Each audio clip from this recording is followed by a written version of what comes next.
할렐루야. 사랑과 은혜가 충만하신 아버지 하나님, 감사와 영광을 돌려드립니다. 오늘도 우리에게 허락된 이 하루의 삶을 정리하는 이 저녁 시간에 하나님 앞에 모여 함께 마음을 모아 예배할 수 있는 은혜 허락하심을 감사합니다. 이 시간 이 예배가 하나님의 임재를 경험하는 예배가 되게 하여 주시옵소서. 하나님의 말씀의 거울 앞에 우리의 지나온 삶을 온전히 비춰볼 수 있는 돌아봄의 시간이 되게 하여 주시옵소서. 하나님 뜻 안에 서지 못했던 우리의 삶의 모습들 깨닫게 해주시고 진실된 회개와 결단으로 나아갈 수 있는 예배의 시간이 되게 하여 주시옵소서. 하나님, 오늘 이 저녁 시간에도 우리와 함께 하시는 하나님이심이 우리에게 분명히 경험되어질 수 있도록 친히 이 시간 이 가운데 역사하여 주시기를 간절히 원합니다. 세상을 살아가면서 저희들이 경험하는 한계, 또한 우리의 연약함 가운데에서 늘 저희들 믿음의 눈을 들어 전능하신 하나님을 바라볼 수 있도록 붙들어 주시기를 원합니다.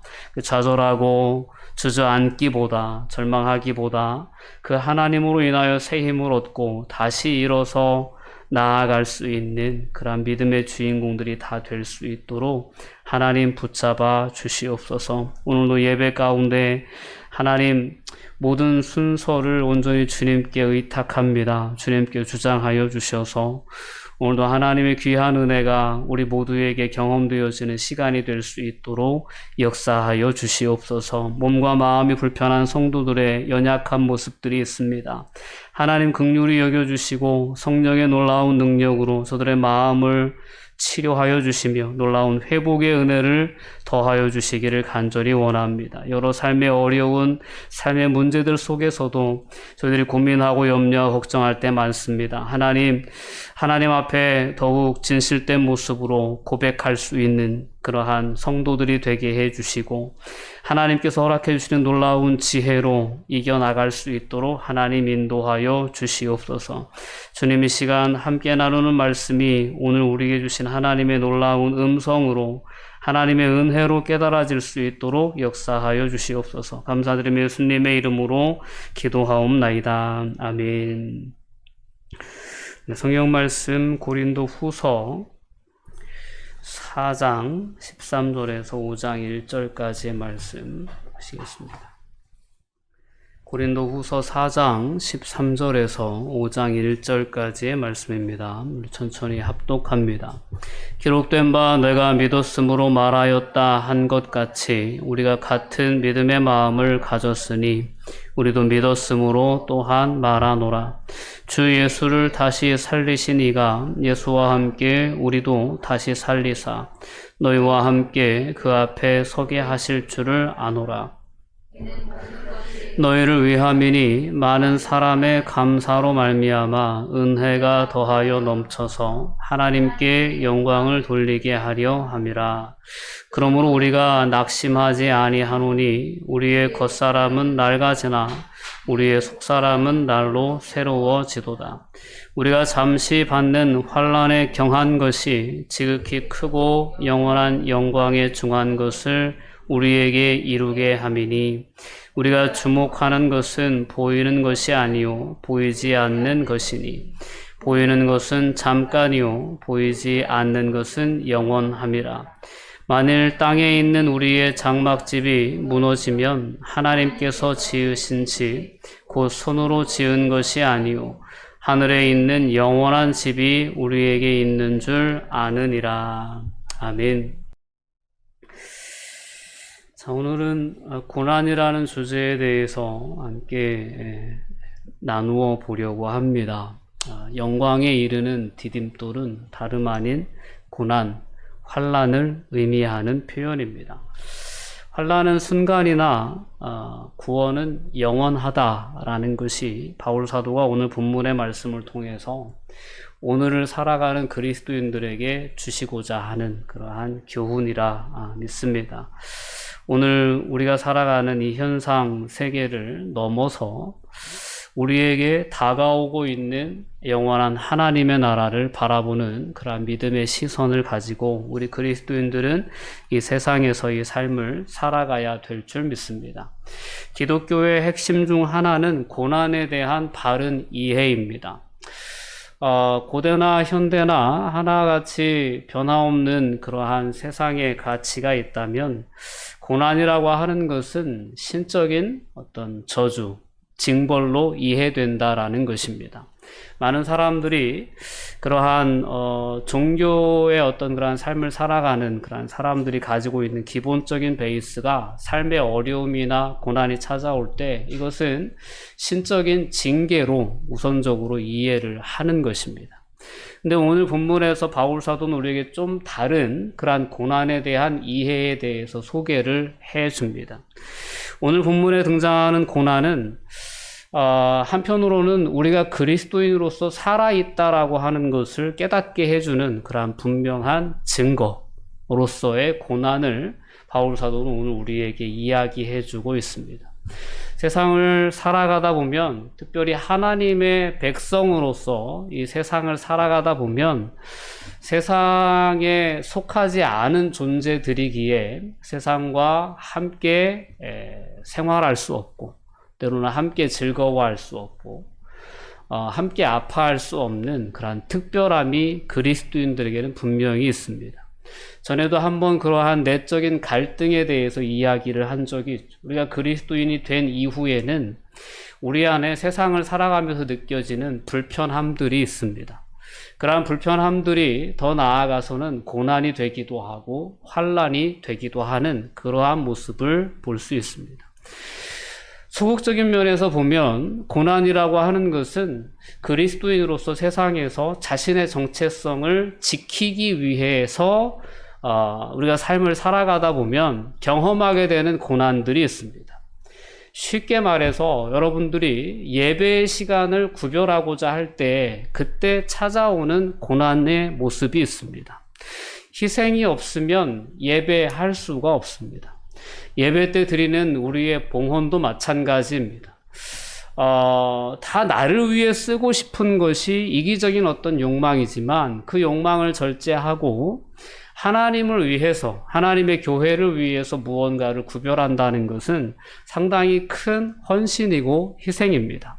시간을 구별하는 것도 마찬가지입니다. 또한 더 나아가서 하나님의 백성이라고 하는 정체성, 즉 하나님의 거룩하심과 같이 나도 이 땅 가운데서 거룩한 존재로 거해야 된다라고 하는 그 정체성을 지키기 위해서 세상의 가치관에 동화되지 않고 세상 사람들이 취하는 삶의 방식대로 삶을 선택하지 못하고 그들이 늘 즐기고 그들이 누리는 문화에 대해서 상대적인 어떤 그러한 손해감, 이런 상실감을 맛보며 세상에 거룩한 하나님의 자녀로 존재하는 것 자체가 소극적인 의미에서의 한편의 고난이라고 볼 수 있습니다. 여러분들이 하나님의 백성으로서 그리스도인으로서 여러분들의 삶을 정체성을 유지해 나가는 그러한 면에 있어서 고난은 우리에게 느껴질 때가 있습니다. 내 마음대로 살지 못하고 절제된 삶을 살아야 되는 것이 우리에게 어떤 면에서의 고난으로 경험될 수 있다는 것입니다.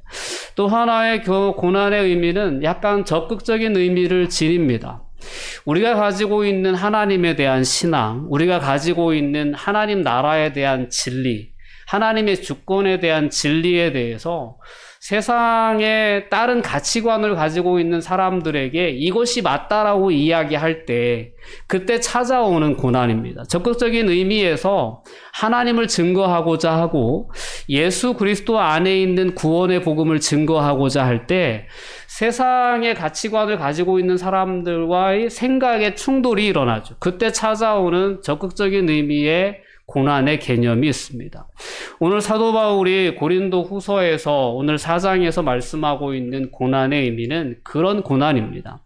사도 바울이 예수 그리스도를 다메섹 도상에서 만난 이후에 복음의 사도로서, 즉 세상에 예수 그리스도로 말미암은 구원의 복음을 증거하기 위해서 그가 사역의 길을 걷게 되었을 때 그 앞에는 그 적극적인 사역에 해당하는 그러한 고난이 수도 없이 찾아왔다라는 것입니다. 자, 이러한 고난에 대해서 오늘 우리가 함께 읽지는 않았지만 8절 이하의 말씀을 보면 우리가 사방으로 우겨쌈을 당하여도 쌓이지 아니하며 답답한 일을 당하여도 낙심하지 아니하며 박해를 받아도 버림받지 아니하며 거꾸러뜨림을 당하여도 망하지 아니한다라는 표현을 합니다. 그 표현에 의하면 바울 사도는 복음을 전하다가 사방으로 우겨싸는 의임을 당하는 일, 또한 답답한 일을 당하는 일, 또한 박해를 받는 일, 거꾸러뜨림을 당하는 그러한 환난과 고난을 경험하게 되었다라는 것입니다. 우리가 그리스도인으로서의 정체성을 유지해 나가기 위해서 거룩한 하나님의 자녀로 이 땅 가운데 서기 위해서 삶을 구별하기 위해서 경험하는 소극적인 의미에서의 고난이나 아니면 적극적으로 하나님의 복음을 증거하기 위해서 가치관의 충돌이 일어나고 그로 인해서 사람들로부터 직접적으로 받는 핍박, 환난으로 인한 고난이나 이러한 고난은 한편으로는 생각해보면 우리가 하나님의 사람이구나, 내가 하나님의 백성이구나, 내가 그리스도인으로서 잘 살고 있구나라는 것을 분명하게 나타내주는 분명한 증거가 된다라는 것입니다. 고난은 세상의 종교인들이 생각하는 것처럼 우리가 신을 만족시켜드리지 못해서 신께 재물을 온전히 바치지 못해서 받는 징벌의 개념으로서가 아니라 우리 그리스도인들이 세상을 살아가면서 경험하는 고난이라고 하는 것은 내 안에 예수 그리스도의 생명력이 아직 살아 움직이고 있구나 라는 것을 깨닫게 해주는 그러한 통로가 고난이라는 통로다라는 것입니다. 여러분, 이 고난을 통해서 생명의 역사가 이어진다는 것이 바울 사도의 고백이었습니다. 오늘 본문 함께 읽은 말씀 가운데에서 오늘 14절 15절 말씀을 보면 주 예수를 다시 살리시니가 예수와 함께 우리도 다시 살리사 너희와 함께 그 앞에 서게 하실 줄을 아노라. 이게 바울 사도가 알고 있었던 믿음의 내용입니다. 예수 그리스도를 살리신 그 분이 나와 함께, 즉 너희도 우리 모두를 다 그날에 그 앞에 예수 그리스도 앞에 다 서게 하실 줄을 나는 안다라는 것입니다. 이것이 바울 사도가 알고 전했던 복음의 내용입니다. 이 사실을 알리기 위해서 이 사실을 내가 알기 때문에 그가 걸어갔던 그 길이 고난의 길이었습니다. 그런데 그 길을 걸어간 그 목적이 15절 말씀에 잘 표현되어 있습니다. 이 모든 것이 너희를 위함이니, 즉 오늘 이 서신을 직접적으로 수신하는 고린도 교회의 성도들을 위함이었다라는 것.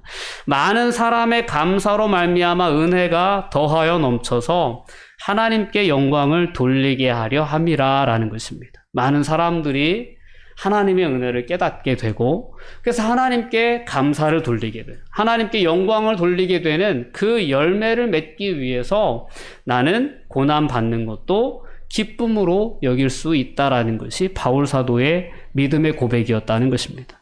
그러므로 여전히 사방으로 우겨쌈을 당하는 것과 같고 또한 답답한 일을 당하는 것과 같고 박해를 받는 것 같고 거꾸로뜨림을 당하는 것과 같은 그러한 삶의 현실은 여전히 변함이 없다 할지라도 그러므로 우리는 낙심하지 않는다는 겁니다. 왜 그러냐면 하나님의 이와 같은 놀라운 약속이 있고 우리의 이 고난과 환난을 통해서 더 많은 사람들이 하나님의 은혜를 깨달을 수 있다면, 그래서 하나님께 감사를 표현할 수 있는 열매로 나타날 수 있다면 우리는 낙심하지 않을 수 있다라는 것이 바울 사도의 고백이었던 것입니다. 우리가 세상을 살아가면서 그리스도인이기 때문에, 하나님의 자녀이기 때문에 내 삶을 구별하기 위해 때로는 정말 예수 그리스도의 복음을 뜨겁게 전하려고 하다 보니 세상 속에서 경험하는 소외감이나 고난이나 환난이 찾아올 수 있다라는 거죠. 근데 그 환난 가운데에서 다시금 우리가 오늘 본문 말씀에 고백하고 있는 바울 사도의 이 고백이 생각이 날 수 있었으면 좋겠습니다. 이 고난은 결국은 많은 사람들에게 감사로 넘쳐나게 될 것이다라는 것을 바라볼 수 있다면 그로 말미암아 그러므로 우리가 낙심하지 않는다라는 그러한 고백을 가지고 끝까지 인내하며 그 믿음의 여정을 걸어갈 수 있게 되는 줄 믿습니다. 성도에게 있어 환난은 내 안에 그리스도인으로서의 생명력이 살아 역사하고 있다라는 것을 분명히 증거하는 것이고, 그 고난은 더 나아가서 많은 사람들의 감사로 이어지게 된다라는 것을 오늘 바울 사도는 우리에게 분명히 깨닫게 해줍니다. 또한 환난은 바울 사도에게 하나님의 영광을 바라보는 또 하나의 통로로서의 의미가 있습니다. 오늘 본문의 말씀을 보면 우리 16절 이하의 말씀을 볼게요. 그러므로 우리가 낙심하지 않으니 우리의 겉사람은 낡아지나 우리의 속사람은 날로 새로워진다 라고 고백합니다. 겉사람은 늘 매를 맞고 채찍을 맞고 때로는 풍랑을 만나기도 하고 극심한 고난을 돌에 맞기도 하고, 여러 어떤 겉사람은 외 환경의 요인들로 인해서, 외적인 고난들로 인해서 점점 아파오고 점점 낡아진다라는 겁니다. 그러나 바울 사도가 발견한 건 뭐냐면 내 안에 속사람은 날마다 새로워진다라는 것을 경험한다라는 것입니다. 오늘 이와 같은 놀라운 경험이 이 시대를 오늘을 살아가는 우리 그리스도인들에게도 매일같이 경험되어질 수 있기를 바랍니다. 그것이 하나님의 소원이고, 바울 사도는 자신의 삶에 찾아오는 고난이라는 통로를 통해서 그 고난과는 비교할 수 없는 하나님의 영광, 하나님 나라의 영광을 늘 바라보았다라는 것을 오늘 이 고백을 통해서 우리가 분명히 깨달을 수 있길 바랍니다. 17절 말씀 우리 함께 읽어볼게요. 우리가 잠시 받는 환난에 경한 것이 지극히 크고 영원한 영광에 중한 것을 우리에게 이루게 함이니. 아멘. 바울 사도는 자신의 삶에 찾아오는, 자신이 예수 그리스도의 복음을 선택함으로 말미암아, 그리스도인이 됨으로 말미암아, 그 복음이 오직 사람이 생명에 이를 수 있는 유일한 길이라는 것을 믿고 전함으로 말미암아 그에게는 환난이라는 것이 찾아왔다라는 것입니다. 그가 당한 환난은 결코 가벼운 것이 아니었습니다. 오늘 경한 것이다라고 이렇게 표현하는데, 이 가벼울 경임, 가벼운 것이 결코 아니었어요. 우리가 삶을 살아가면서 어떤 인생의 어려움을 만났을 때 아이 그쯤이야 뭐 괜찮아 라고 얘기하면 상당히 위로가 되지 않고 기분이 상합니다. 네가 겪어봤어? 네가 지금 내 심정을 알아? 자기가 어려움을 겪을 때는 다 그것이 최고로 힘들고 최고로 무겁게 느껴지는 게 맞거든요. 근데 바울 사도는 뭐라고 표현하냐면, 우리가 이 땅에서 만나는 그러한 고난과 환난은 아무리 극심한 것이라 할지라도 내 겉사람만 후패하게 할 뿐 내 속사람은 건들 수 없다라는 것입니다.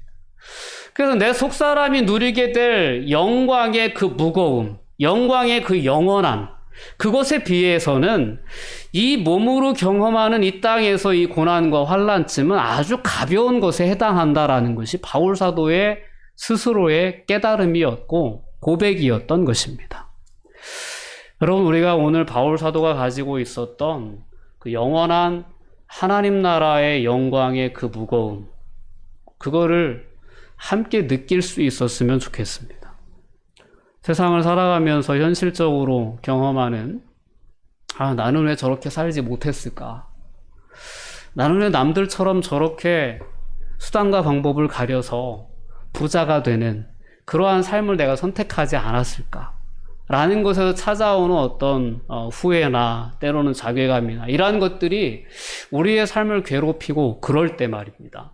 그때 여러분들이 영광에 중한 것을 바라볼 수 있었으면 좋겠어요. 바울 사도가 고백했던 것처럼 이 세상에서 우리가 상대적으로 세상의 가치관을 따라 사는 사람들과의 어떤 다름 속에서 느껴지는 그런 어떤 상실감들이 있을 수 있어요. 그것이 어떤 깊은 고난으로 내게 경험될 수도 있다라는 것입니다. 그러한 것이 경험될 때 바울 사도가 바라보았던 영광에 중한 것을 다시금 바라볼 수 있는 은혜가 있었으면 좋겠습니다. 이 땅에서의 환난은, 이 땅에서의 고난은 지극히 경한 것이고 지극히 크고 영원한 영광에 중한 것과는 좋게 비교할 수 없는 그러한 작은 것에 불과하다라는 것을 우리는 분명히 고백할 수 있어야 합니다. 우리 18절 말씀을 다시 한번 같이 한번 읽어보겠습니다. 우리가 주목하는 것은 보이는 것이 아니요 보이지 않는 것이니 보이는 것은 잠깐이요 보이지 않는 것은 영원합니다. 여러분, 보이지 않지만 영원한 하나님 나라의 약속을 늘 바라볼 수 있기를 바랍니다. 우리가 이 세상에서 누리고자 하는 것, 경험하고자 하는 것들은 한편으로 보면 정말 지극히 짧은 찰나에 해당하는 그러한 부분들이 아닐까라는 생각을 다시금 해볼 수 있었으면 좋겠습니다. 세상에서 우리가 누리지 못한다고 해서, 경험하지 못한다고 해서 그것이 그렇게 큰 후회가 될까? 라고 생각해 보면 정말 하나님 나라의 관점에서 보면 결코 그렇지 않다라는 결론에 우리는 분명히 다다르게 될 줄 믿습니다. 너무나도 우리는 쉽게 눈에 보이는 현실에 휘둘릴 때가 많지 않나 싶습니다.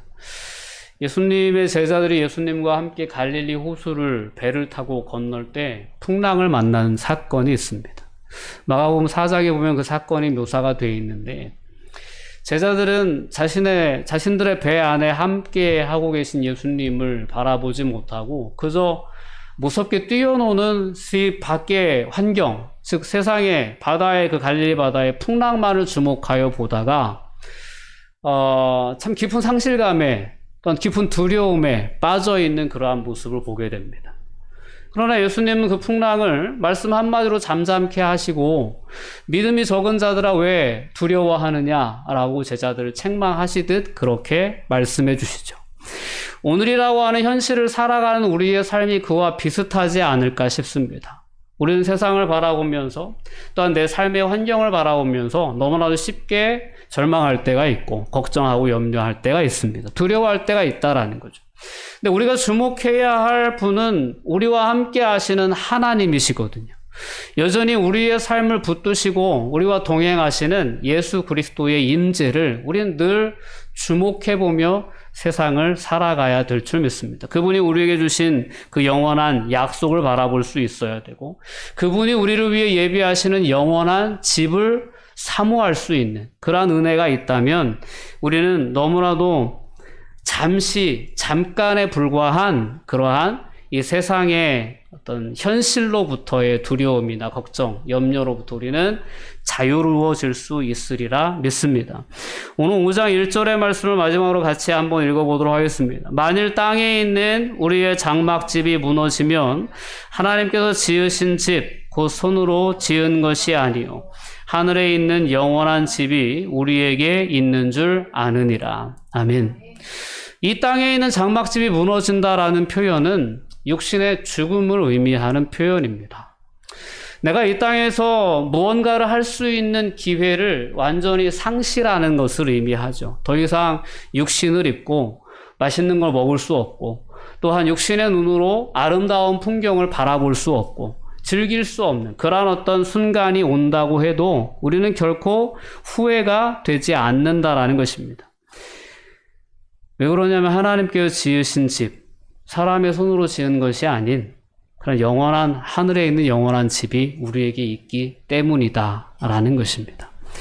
우리의 믿음을 다시금 오늘 바울 사도의 그러한 믿음에 비추어 돌아볼 수 있었으면 좋겠습니다. 나는 정말 하나님 나라를 사모하고 갈망하는 삶을 살고 있는가라는 것을 돌아볼 수 있었으면 좋겠습니다. 너무나도 사사로운 하나님 나라의 그런 어떤 역사에 비해서 볼 때 너무나도 사사로운 이 현실의 문제들이 그 문제들로 인하여 내가 너무 요동하는 삶을, 소동하는 삶을 살고 있었던 것은 아닌가라는 돌아봄과 함께 오늘 바울 사도의 중심을 확실히 붙들어주는 그 영원한 하나님의 나라에 대한 사모함과 그 믿음이 다시금 우리의 중심을 지켜주는 그런 중심으로 회복될 수 있었으면 좋겠습니다.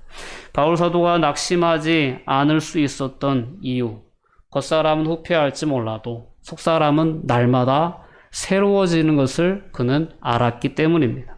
오늘 우리의 속사람도 날마다 새로워지는 그러한 삶을 여러분들, 우리 모두가 경험할 수 있게 되기를 원합니다. 우리의 삶이 날마다 새로워지기 위해서는 우리 안에 역사하시는 성령 하나님과의 온전한 동행이 가장 중요한 포인트입니다. 어떻게 하면 날마다 새로워질 수 있냐? 성령의 역사에 의지할 때 가능합니다. 어떻게 하면 우리의 마음을 새롭게 먹을 수 있느냐? 성령 하나님께서 우리의 마음에 주시는 감동을 품을 때 가능합니다. 내가 여태까지 가지고 살아왔던 내 마음, 내 생각, 내 가치를 품고는 내 삶이 새로워질 수 없지만 성령 하나님께서 우리에게 깨우쳐 주시고 우리에게 품게 하시는 그 마음을 내가 받아들일 때 그때 우리의 마음은 새로워질 수 있습니다. 오늘 날마다 새로워지는 속사람의 그 성장, 그 영적 성장을 바울 사도는 늘 경험하면서 그의 삶을, 그의 사역을 이어갔다라는 것을 우리가 기억할 수 있었으면 좋겠습니다. 오늘도 우리 안에 역사하시는 성령 하나님께 주시는 새로운 마음을 늘 품고 오늘 하나님의 기록된 말씀을 늘 즐거워하는 삶 가운데 우리도 역시 속사람이 날마다 새로워진다라는 그러한 경험을 하게 되리라 믿습니다.